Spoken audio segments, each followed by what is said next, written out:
I'm going to be at the easel today, and we're going to be talking about edges and how to deal with them. Let's first decide what edges are in our paintings. And our paintings are made up of big shapes, big values, and where those edges or where those shapes meet creates an edge. And how we handle those edges, whether we keep them real hard or softer or real soft, goes a long way to creating atmosphere and shape and depth in our painting. And our subject is not made up of outlines. There's no outlines in nature. So the sooner we can get to big shapes in our subject, the easier it is to deal with edges. Now we can use outline a little bit early on in the drawing just to establish the shapes. But as soon as possible, we want to see our subject in terms of big masses, and where they meet will create an edge. And what we do with that edge makes a big difference in the painting. Now, here's my painting. It's a painting I did outside in Sheridan, Wyoming, and didn't really finish it. Brought it back inside, and it's been a year since I painted it. So what I did is I went back in and I established the big solid masses again, painted over detail, over the broken color, and just got back to the original block in. The original block in is just the big masses and shapes, the sky, the clouds, the background mountain, foreground mountain, trees, middle ground, and then foreground. Those are my kind of big shapes. I guess throw the road and the cows in there and barn. But trying to keep it as few as shapes as possible and just a simple dark and light. Now I do have some broken color. There's some light hitting here and bouncing into the tree. There's a little color variation in the hills, just so it doesn't look like a monochromatic green painting. But the thing is, on all these shapes, the dark shapes, the light shapes, they're all pretty hard. I kept them all real hard. Generally, when you're painting wet in the wet, you're going to get some blending. But here I tried to keep it pretty sharp so we can kind of look at how to handle edges. And with the edges, the brushes that I'm going to use, I use a couple of different ones. These are bristle brushes. They are stiffer brushes, so I can scrub the edges a bit more with these. Then I have some synthetic brushes, different sizes. And they're a little softer, and I can go over an edge or over an area, and it won't scrub the edges of the color together too much. It'll just lightly blend them or push and pull them in certain directions. So we'll start first with the sky. Just kind of go forward. Now, first of all, things are a little on the flat side now because the edges are so sharp. The edges on the cow and the barn are just as sharp as the edges in the background and shadow on the hill. Same thing with the shadow on this hill. Real sharp edge, trees. So that flattens the painting quite a bit. And at times I don't mind that. I kind of like a little bit of flatness if I'm wanting to really emphasize the design a lot more than I am wanting to emphasize space and atmosphere and shape. A lot of artists have done that, and their work is very design oriented. And I want to soften and leave some edges harder to create atmosphere and depth because sharp edges are going to flatten. So let's start first with the sky. And the clouds are against the blue sky. All the paint's wet. So I'm going to take a little stiffer brush. This is a bright bristle brush. And I'm going to kind of pull it out. And I can take a paper towel and wipe it off and clean it. Now, sometimes I want a little paint on the brush. Shove this into there. And I'm going to create a little softer edge, leaving some of the edge harder and some a little softer. This one here is real hard, so I'm going to leave some of it softer. And I usually will go with the light or sometimes the shape that's in front and pull it over the shape that's behind. Or if I'm doing the light over the dark, I'll pull the light into the dark. So here would be light into dark, light into dark. Here would be dark into light, the top of the mountain. So I'm just going to kind of go along the edge and not pull it as much. Generally try and go light into dark, pulling it into dark. And if I get it a little too jumbled up, too much shape going on, get a real clean brush and just lightly blend and clean up the edge a little bit. But I do want it slightly softened. I don't want it necessarily really smeared. There might be a time and place for that, but I don't want it here. And also, edges are going to be a lot softer where the form is a lot more rounded. So a little more rounded here. This hillside is rounded, so my brush strokes are going to go that way. And I'm going to really soften that there. And I also want to distinguish between a form shadow and a cast shadow.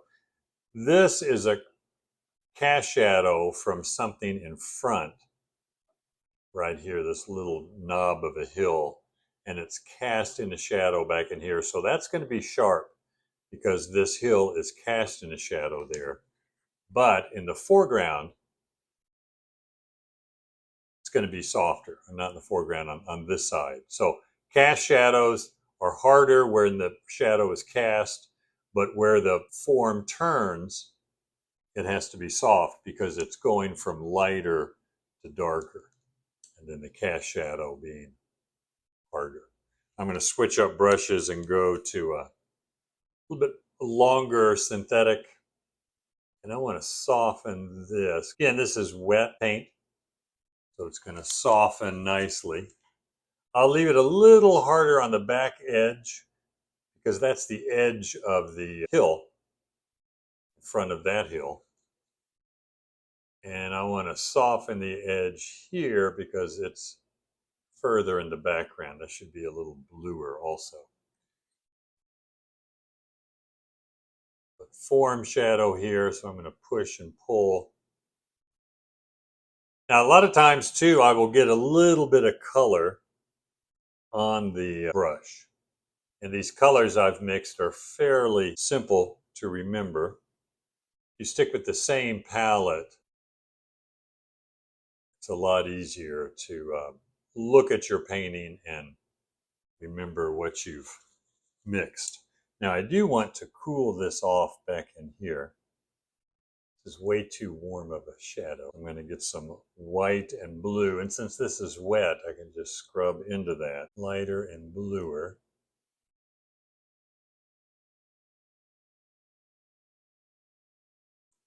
That shadow back in there so that it recedes. And I'll get another synthetic, not quite as long.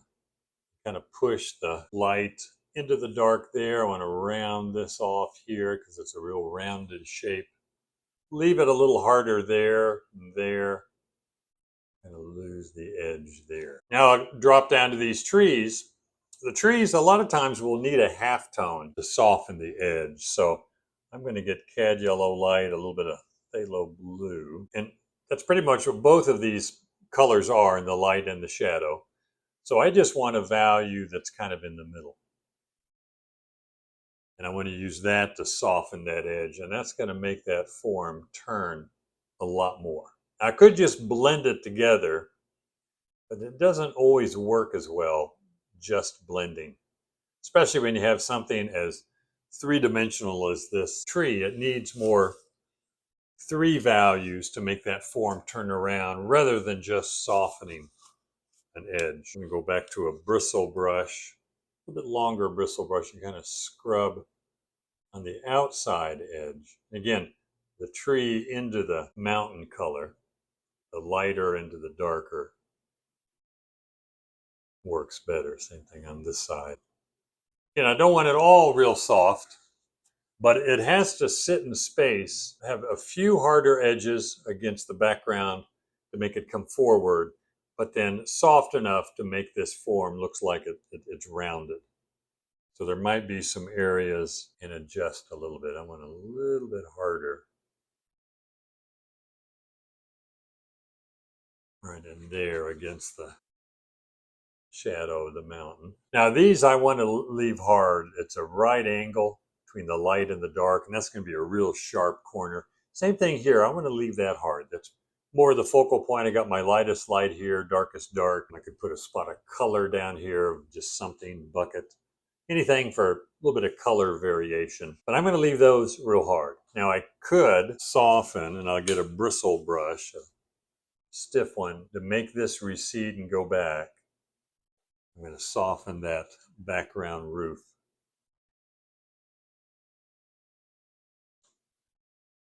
So it just blends into the background a little more. A lot softer there. And if I zoom in, you can see that. I just pulled it.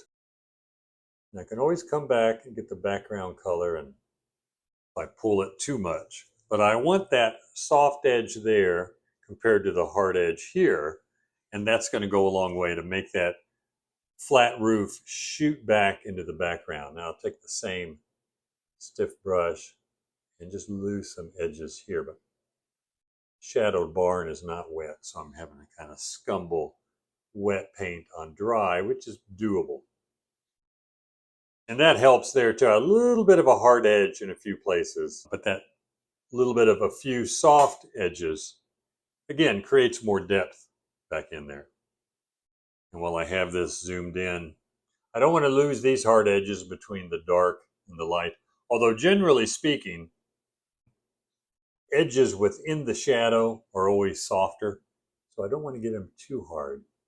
But I like that contrast between the tree trunk and the dark foliage, and if I blend it too much, it will just look mushy, lose that contrast. So I'll soften it just a little bit. One thing in the sky I did not get is I have two values in the sky. I see just enough of a sky to get two values of blue. And I'll clean my brush off. So I have a lighter phthalo blue here and a darker ultramarine blue up here. And those two values, and I'll do the light into the dark. Generally speaking, that works better. And the sky has to gradually get darker as it goes up or gradually get lighter as it goes down. So I need to sharpen, see that a little bit there, just sharpen that edge. Now I'll come down to this tree and I want to lose the edge a little bit again, light into dark. Push and pull that. And when you work from photography, you're not going to see soft edges very well. The camera sees all the edges the same. I'm going to zoom in a little bit. I just want to lose a little bit of edge there. Could use a halftone in there, halftone with ochre and alizarin to get that transition from the shadow halftone light a little bit better, and putting that halftone in there creates a softer edge. Again, I don't want to lose all the edges in the shadow. I want to have a variety of harder, softer, harder. You don't want it all the same. And back in here also, I want to soften this. I want it to go back. And again, for whatever reason, I could leave edges that I'd ordinarily make softer. I could leave them harder if I had a good reason. In other words, if I wanted the contrast between the shapes to really stand out and be more important. Or I could make things a lot softer than what I think or see, just to create that feeling of atmosphere and depth. I need to lose a little more edge there. And sometimes it's a matter of really blurring. And if you're just used to photography, you're going to think, well, I don't see that in the camera or in the photograph. It's a lot sharper. But we're working on a flat surface and we're trying to create the illusion of depth. So we have to get some things a bit softer or harder than what they look like. Then the same thing with the cows here. There's a big bale of hay here. Make that reed softer. I'm just going to lose the edge there. Maybe leave it hard there. Cows are pretty much just a dark shape with light on top of the back of the cows and then using the light of the ground to cut in and suggest legs. So cows, very suggested. And I'm going to get a little smaller brush, longer synthetic. Here I'm going to pull dark into the light to make that little light edge a little thinner.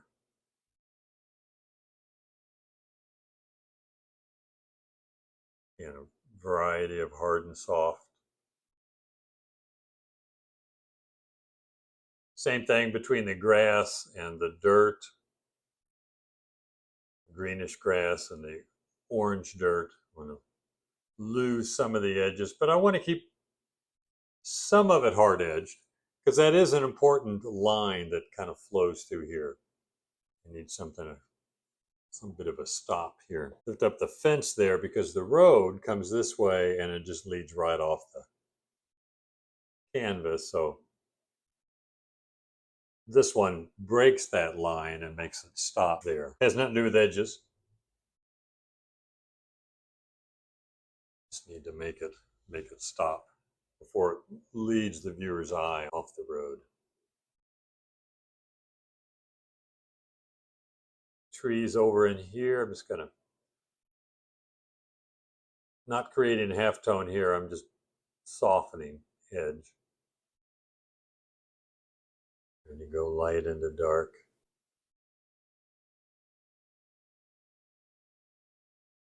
Again, leaving some of the edges harder, some of them softer. The harder edges will come forward or stand out more, like some of the hard edges on the roof, hard edges here, some of the harder edges in the cow. I want them to really come forward. I don't really want any harder edges in the background. Even though an area may stand out a bit more, like these patches of rock in the mountain. But if they jump out too much, then they're going to come forward. So you can get a little bit of white and orange and soften that edge.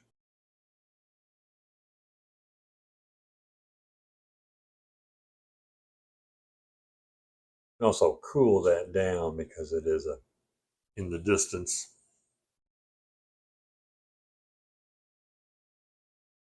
And just making sure I don't have too many hard edges in the background. And when I want things to recede, like the bottom of the trees way in the background, just lose the edge a little bit.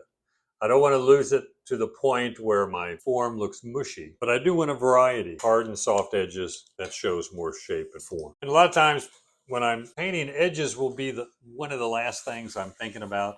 I try and keep my big shapes and values really separate throughout the whole painting. Then at the end, come back and decide where I want them harder and where I want them softer. You could push and pull your brush strokes in the beginning and create the hard and soft as you go along and paint, or just leave it till the end of the painting.